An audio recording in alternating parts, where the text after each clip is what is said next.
Hello and welcome to a very English craft room and another video in the Christmas craft series. This time we'll be making pom-pom robins.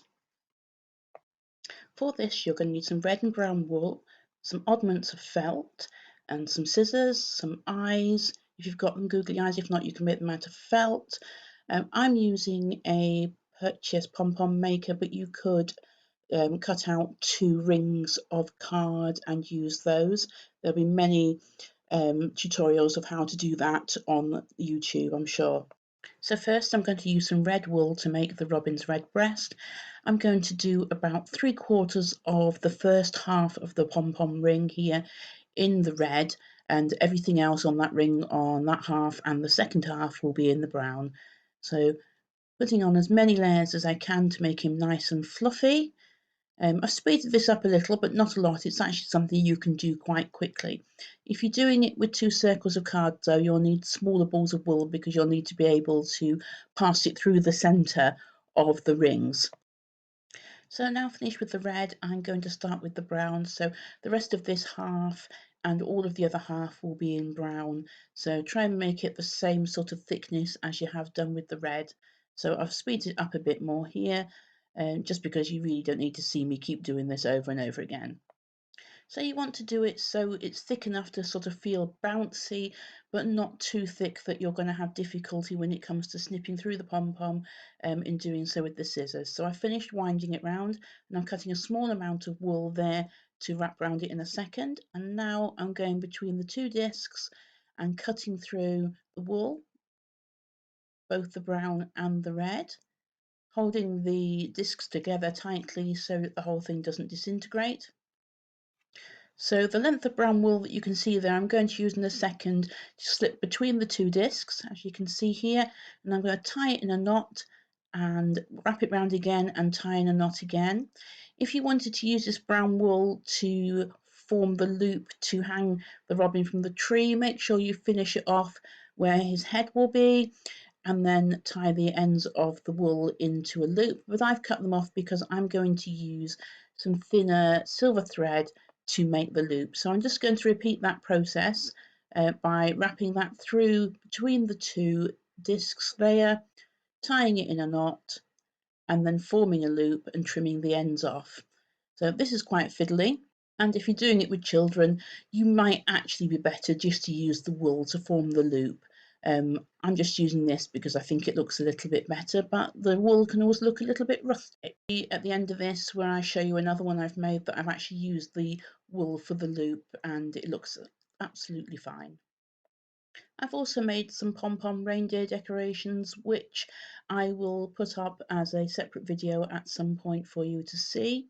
So now I'm releasing the pom-pom from the discs, so it's just sliding the 2 halves out and then you pull it apart. But before I was doing that, I just thought this was a nice little opportunity to give it all a little trim to make it as even as possible. So just trimming the little scraggly bits off there. And I'm clearing the mess out the way because in a minute I'm going to be using some glue on the felt and I don't want those little bits of wool to stick to that. So it's come out as quite a nice little fat robin's body there. So I'm just going to pop this away and pop it out of the way. These pom-pom makers are readily available on the internet and most sewing and craft supply shops. So now we're going to start to put his features on. So first thing I'm going to do is pop his little eyes on. So I'm using some googly eyes, but you could cut out some eyes from felt and stick those on if you wanted to, if you didn't have googly eyes available. These again I got from Amazon and they're easily readily available from many different types of shops, both online and physical shops. So I cut a little diamond shape out to make his beak. I've put a little bit of glue inside his beak because I want it to sort of stick slightly together, so it's just slightly open. So I'm just holding that down for a second for the glue to dry, and then I'm going to cut out his little feet. On the other one you'll see I've used pipe cleaners to make his legs and feet. Those I put in before I finished making the actual pom-pom part and then twisted them round after cutting through the layers of the pom-pom to make his legs and feet.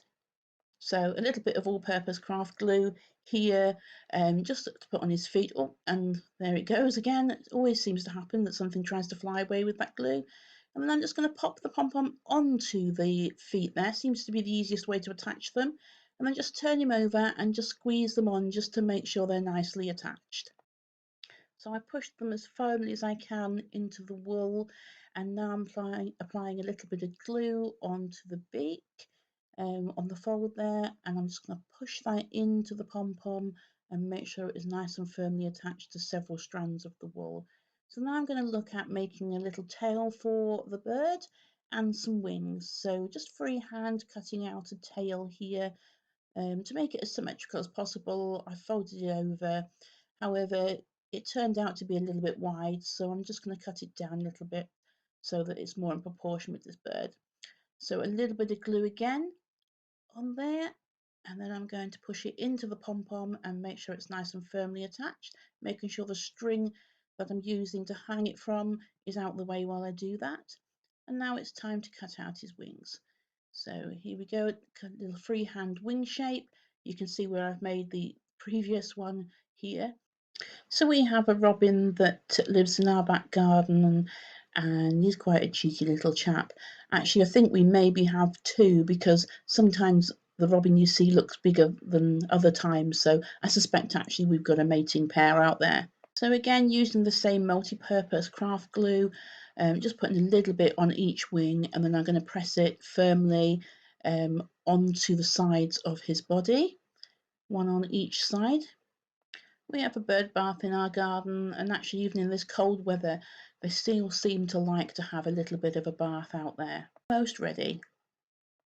All that's left to do now is to write the recipient's name on the wing on one side and the year on the other. So I'm making a bauble for each member of the family. This is a bit of a family tradition that I've restarted. So just using some glitter glue that I got from one of the pound shops locally, it seems to actually work really well on the felt. You might want to have a bit of a practice doing this on a spare piece of paper or felt. So here you can see I'm just sort of removing a bit that had straggled along and replacing a bit there where it actually didn't come out. And children might need a little bit of supervision with doing that kind of thing. So here he is, our little finished robin, and in a second you will see him with his friend. So here's the other one in a slightly lighter wool, and you can see he's got little feet made out of pipe cleaners. So here's the two of them finished. I'm sure you will agree they're quite cute, and sometimes the eyes make them look slightly crazy. So why don't you have a go at making these pom-pom robins? All that's left now is to thank you for joining me while watching this video, and ask that you have a look at some of the other videos on this channel, including my scrapbooking videos. So if you'd like to see more, please click on like and subscribe, and I hope to see you again very soon in a very English craft room.